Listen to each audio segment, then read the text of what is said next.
आप लोग थक गए हैं ना? दीदी लोग थका देंगे, भैया भी थका दिए आप लोग को। माँ के दरबार में कोई नहीं थकता है।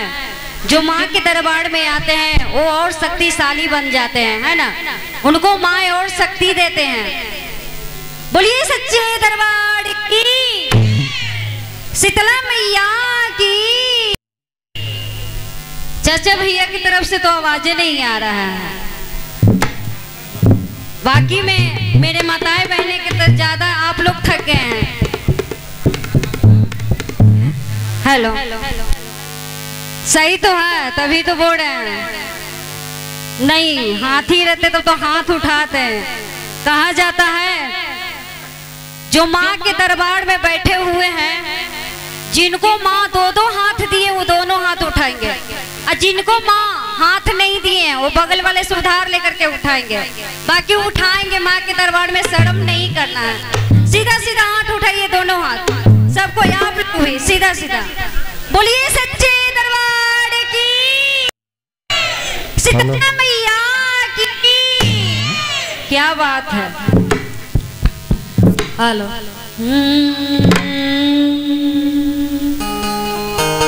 या देवी सर्वभूतेषु।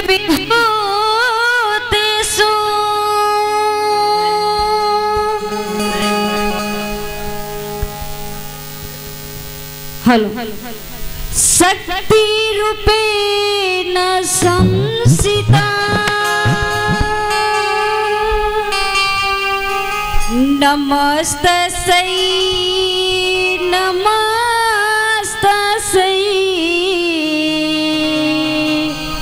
नमस्तस्यै नमो नमः।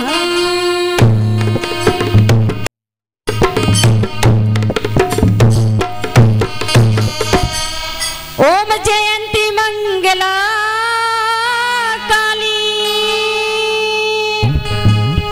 भद्रकाली कपालिनी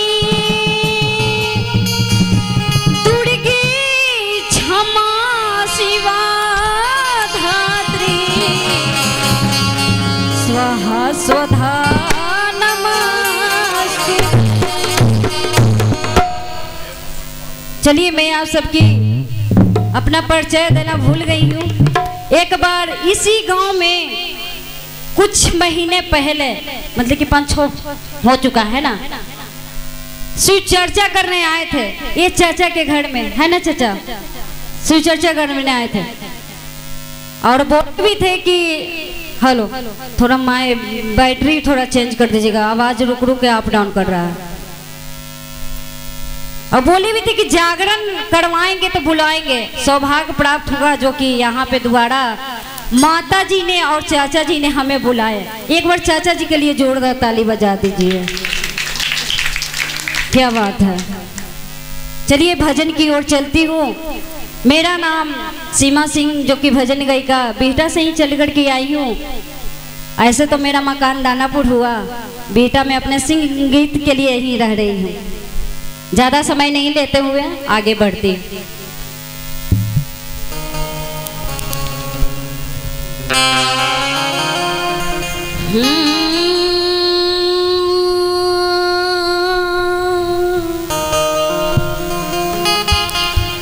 दुर्गा माई के मंदिर में भीड़ लगल भारी।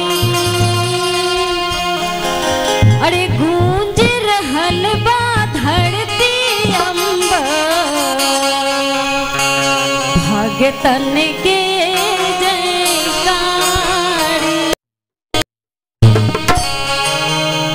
दुर्गा माँ के मंदिर में भीड़ भी लगा हुआ है। एक बार दुर्गा माँ के लिए जयकार घनघोर लगे। बोलिए दुर्गा मैया की, देवी मैया की। क्या बात है। जौनपुर शीतला धाम चौकिया,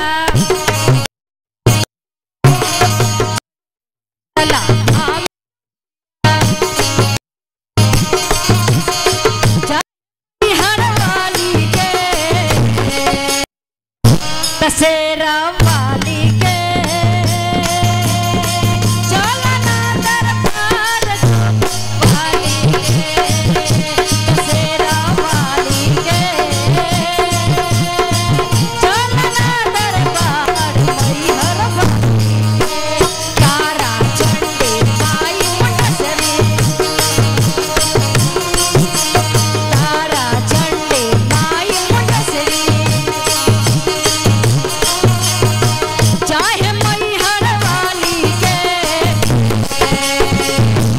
सबसे रामानी के चलना दरबार सबसे रामानी के चलना दरबार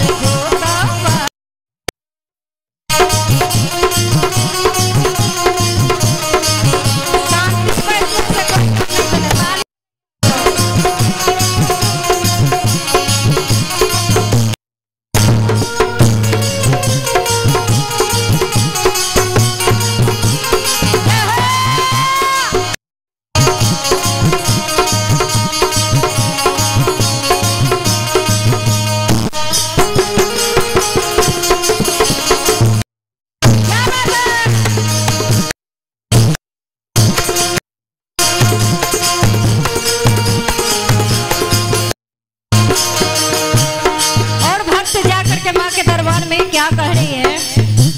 लहर लहर लहर नरिया मनवा पाँव में पायल हाथ पे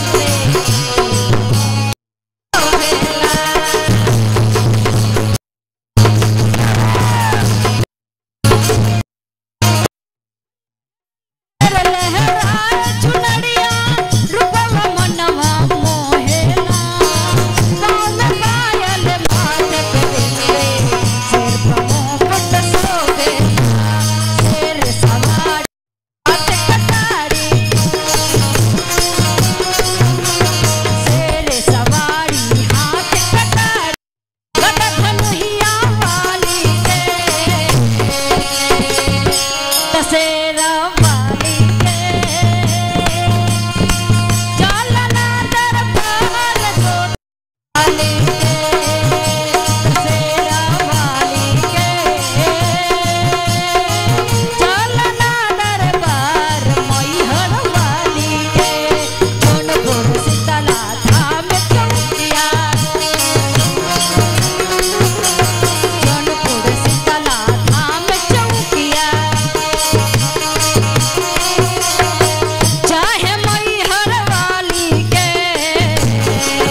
शीतला मैया की।